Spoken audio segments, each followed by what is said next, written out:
continually upgrading our ships, building new ships, maintaining our ships properly. And these are some big ships.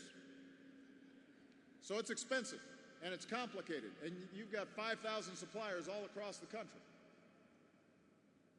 And you've got to have some certainty and some knowledge about how things are going to proceed over the long term for Mike and others to plan properly.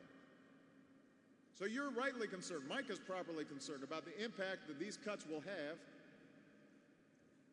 on not just this company, but companies and small businesses from all 50 states that supply you with parts and equipment. Mike was telling me that you guys have already made $1 billion worth of capital investment. You got $500 million in training costs as you recruit and hire new people. Well, those aren't commitments that you make lightly. You've got to have the capacity to plan and have some certainty in terms of what it is that we're going to be doing.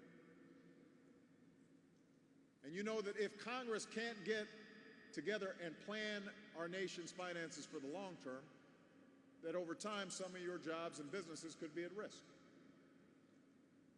Over the Norfolk Naval Station, the threat of these cuts has already forced the Navy to cancel the deployment or delay the repair of certain aircraft carriers.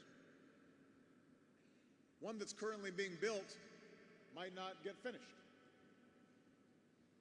Another carrier might not get started at all, and that hurts your bottom line.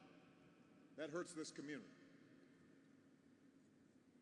Because of these automatic cuts, about 90,000 Virginians who work for the Department of Defense would be forced to take unpaid leave from their jobs. So that's money out of their pockets, money out of their paychecks.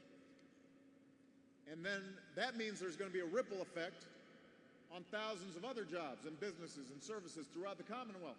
Because if they don't have money in their pockets or less money in their pockets, that means they're less able to afford to buy goods and services from other businesses. So it's not just restricted to the defense industry.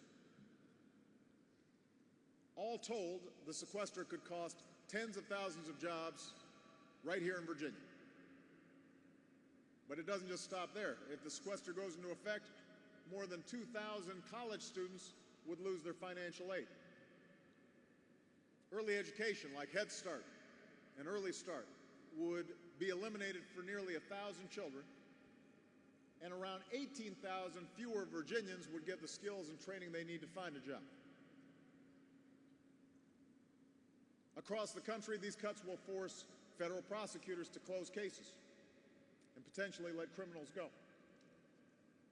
Air traffic controllers and airport security will see cutbacks, and that could cause delays at airports across the country. Tens of thousands of parents will have to scramble to find child care for their kids.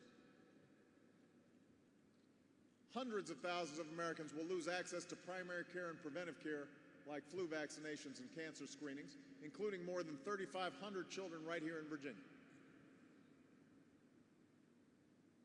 So these cuts are wrong. They're not smart. They're not fair. They're a self-inflicted wound that doesn't have to happen.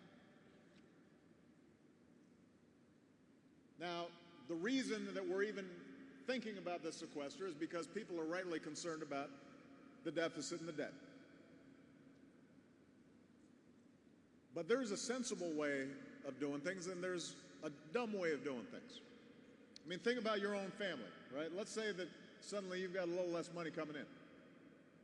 Are you going to say, well, we'll cut out college tuition for the kid.